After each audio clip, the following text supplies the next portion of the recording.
A recall on baby formula is leaving parents scrambling to find different options. This after some shelves were already running low due to supply chain issues. KENS 5 reporter Victoria De Leon spoke with a local mom who's feeling the effects of this problem. Days before a nationwide recall. She had a fever for like 4 days. She had a cough, she had a runny nose. Amber Prado says her 10-month-old daughter had already been fed bad formula, and the search for a different one wasn't easy. There was barely anything. So luckily, I was able to find the HEB brand. Trying to return or exchange contaminated cans also became stressful for her. Especially if you tell them that you got them from WIC. They tell you to go to the WIC. They tell you go to WIC. There's nothing we can do for you.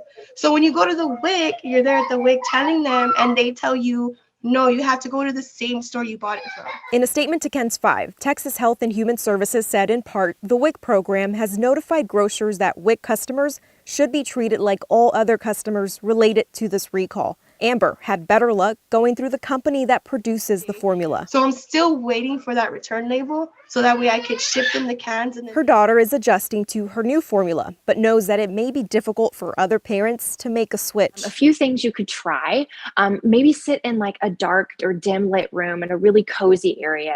Shannon Garcia is a registered dietitian who says for some families, switching to different milks requires patience. There's even something called a dream feed. Some parents have already tried it, but you can actually safely feed your kiddo as they are falling asleep. So that's if your child is under a year old, Shannon reminds parents to not dilute formula or switch to regular cow milk. If you're finding that you need to try a new formula, or you're finding that your child is not necessarily really taking to the new one you're trying, definitely reach out to your pediatrician. Oftentimes they do carry samples in office or coupons.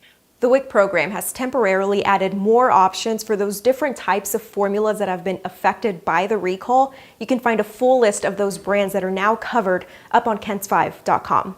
In Bexar County, I'm Victoria De Leon, KENS 5.